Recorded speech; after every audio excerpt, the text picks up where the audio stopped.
আসসালামু আলাইকুম, hello viewers. ABS TechZone থেকে আপনাদের সবাইকে স্বাগতম জানাচ্ছি। আমি আবু বকর সিদ্দিক আলিফ।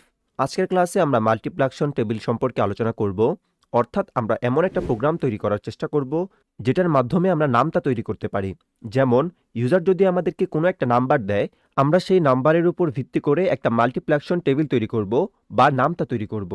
যেমন ইউজার যদি আমাদেরকে একটা নাম্বার দেয় 9, তাহলে আমাদের প্রোগ্রাম এই 9 এর নামতাটা তৈরি করে দিবে।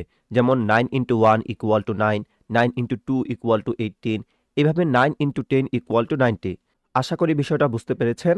আপনারা যারা যারা এই প্রোগ্রামটা তৈরি করতে পারবেন তারা আমার আগে ট্রাই করে দেখতে পারেন যে আপনারা তৈরি করতে পারতেছেন কিনা। তো চলুন আর কথা না বাড়িয়ে আমরা চলে যাই আমাদের কোড ব্লকসে। তো আমরা চলে আসলাম আমাদের কোড ব্লকসে। ফার্স্ট অফ অল আমরা ইন্টিজার টাইপের একটা ভেরিয়েবল নিয়ে নিচ্ছি নাম 1 নামক, এবং এই প্রোগ্রামটা তৈরি করার জন্য আমাদের একটা লুপের প্রয়োজন হবে। সেই জন্য আমরা আরেকটা ভেরিয়েবল নিলাম i নামে। এখন আমরা ইউজারের কাছ থেকে একটা নাম্বার নিব, সেজন্য আমরা প্রিন্টএফ ফাংশন কল করতেছি এবং প্রিন্টএফের ভিতরে ইউজারকে আমরা বলে দিব ইন্টার এ নাম্বার। ওকে, এবং ইউজারের কাছ থেকে সেই নাম্বারটা নেওয়ার জন্য আমরা স্ক্যানএফ ফাংশন কল করব, এবং স্ক্যানএফের ভিতরে ফরম্যাট স্পেসিফায়ার %d, কমা, এম্বার সাইন এবং আমাদের নাম 1 ভেরিয়েবলটাকে রেখে দিচ্ছে।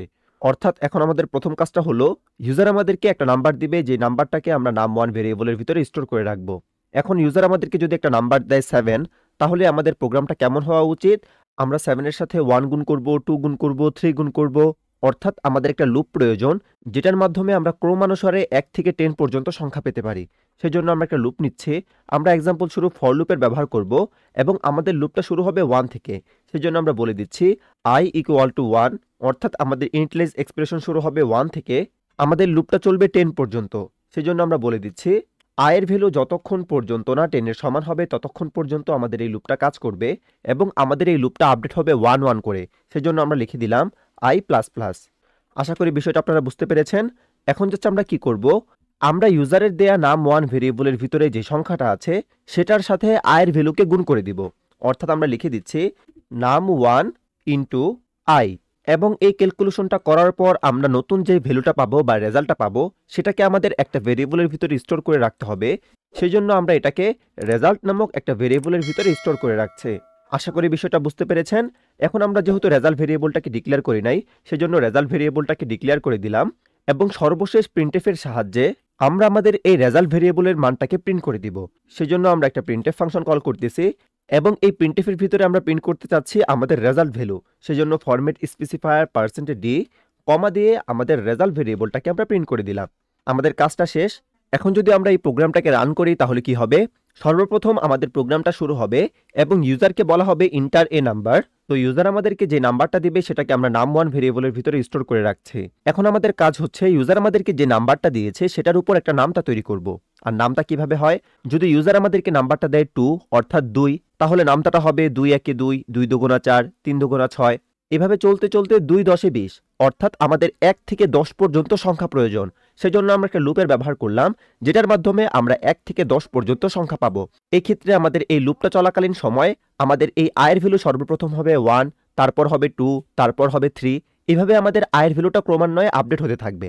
আর আমরা আমাদের এই আয়ের ভ্যালু আপডেটের সঙ্গে কি করেছি?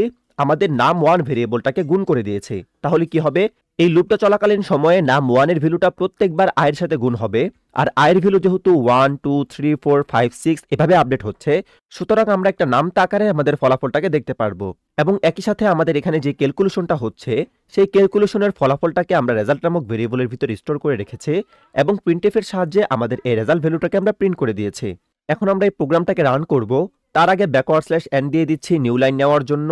এখন যদি আমরা এই প্রোগ্রামটাকে রান করি এবং যে কোনো একটা নাম্বার দিয়ে দেই, এক্সাম্পল স্বরূপ আমি দিয়ে দিচ্ছি 5, ইন্টার দেওয়ার পর দেখতে পারবো লেখা আসতেছে 5 10 15 20 এবং সর্বশেষ আমাদের 50।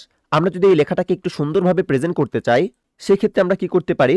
আমরা চাচ্ছি আমাদের প্রিন্টএফটা এরকমভাবে আমাদের রেজাল্টটা প্রিন্ট করবে, যেখানে সর্বপ্রথম আমাদের আয়ের ভ্যালুটা থাকবে এবং তার সাথে গুণ হবে আমাদের নাম 1 এর ভ্যালু এবং ইকুয়াল টু আমাদের রেজাল্টটাকে দেখাবে। সেই ক্ষেত্রে বিষয়টা কেমন হতে পারে?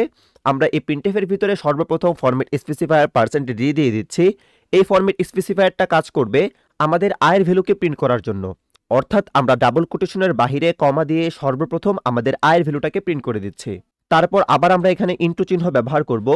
আমরা এখানে ইনটু চিহ্ন ব্যবহার করতেছি, অথবা আমরা এখানে ছোট হাতের x ব্যবহার করতে পারি, যেটা দ্বারাও ইউজার ইনটু চিহ্ন বুঝতে পারবে। এবং এর সাথে গুণ হবে আমাদের নাম 1 এর ভ্যালু।